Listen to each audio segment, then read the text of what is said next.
شمبابا وبرونا وروخذ قدش العالمين آمين. قالت مكرستا دبهرة من مدنخا قرياتي ومن البانوتا من كتاوة قديشة ومن بوشاقي وتشعيات تآوهات قديشة تعيت مدنخا وكل ملباني تعيتات شليخاية تي ولاية. Chapter 5. The Holy Trinity. Everything that exists must either be of material body, whose essence is the subject of accidents and changes, and is acted upon by whatever is opposed to it, or not a body, consequentially, not the subject of anything of these things. Now we have already proved that God, glory by his incomprehensibility, is not a body, and therefore is not subject to anything pertaining to material, from which he is infinitely removed, whatsoever immaterial, and not subject to anything appertaining to matter. The traditions of these ancient called mine, and what is exclusive of matter, and what obtains to him. But most knowing, and we must know himself, because himself is ever present and known to him. And it is not dependent on anything but itself, and whatsoever knows its essence but by living. Therefore God is wise and living. Now he who is discerned because of his wisdom, and he who is living because he has life.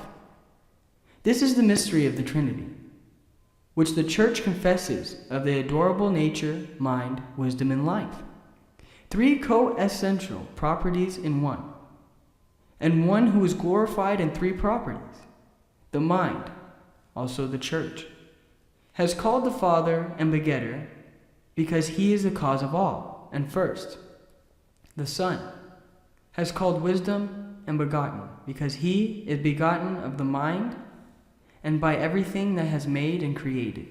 The life has called the Holy Spirit and proceeding because there is no other Holy Spirit but he. He who is holy is unchangeable, according to the interpretation of received expositions. And this is which by declared by John the Divine, the son of Zebedee. In the beginning was the Word.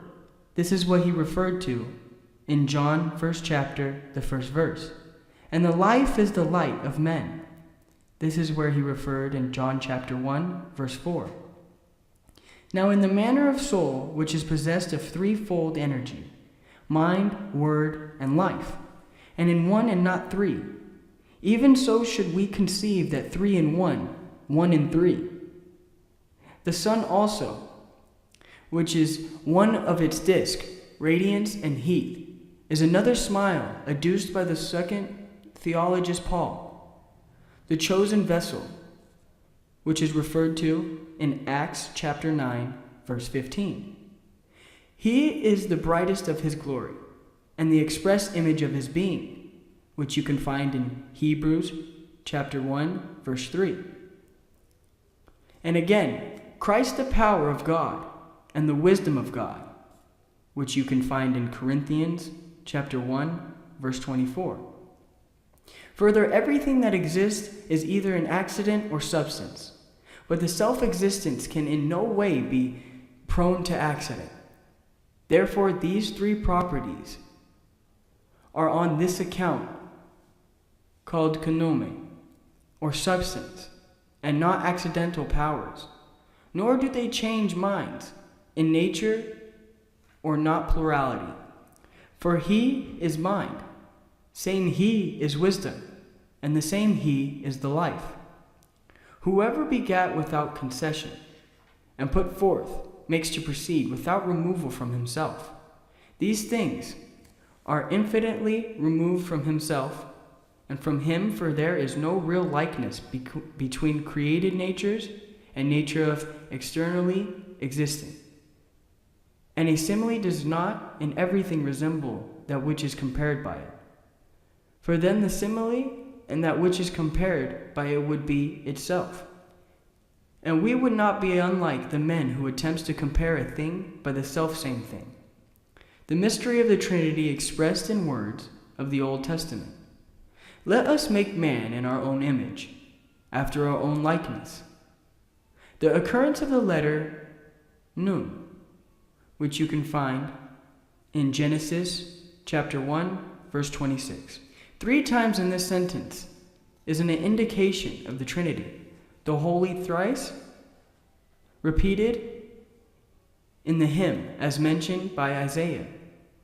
Join with the Lord and attest 3 koinonia in one nature. The words of David also are of the same import. By the word of the Lord were the heavens made, and all the host of them by word breath out his mouth. And many other like references. Let the heaven, then the Jews who rail at the truth of the Catholic Church, on account of her faith in the Trinity, be confounded and put to shame. Here endeth the first part. From everlasting to everlasting. Amen.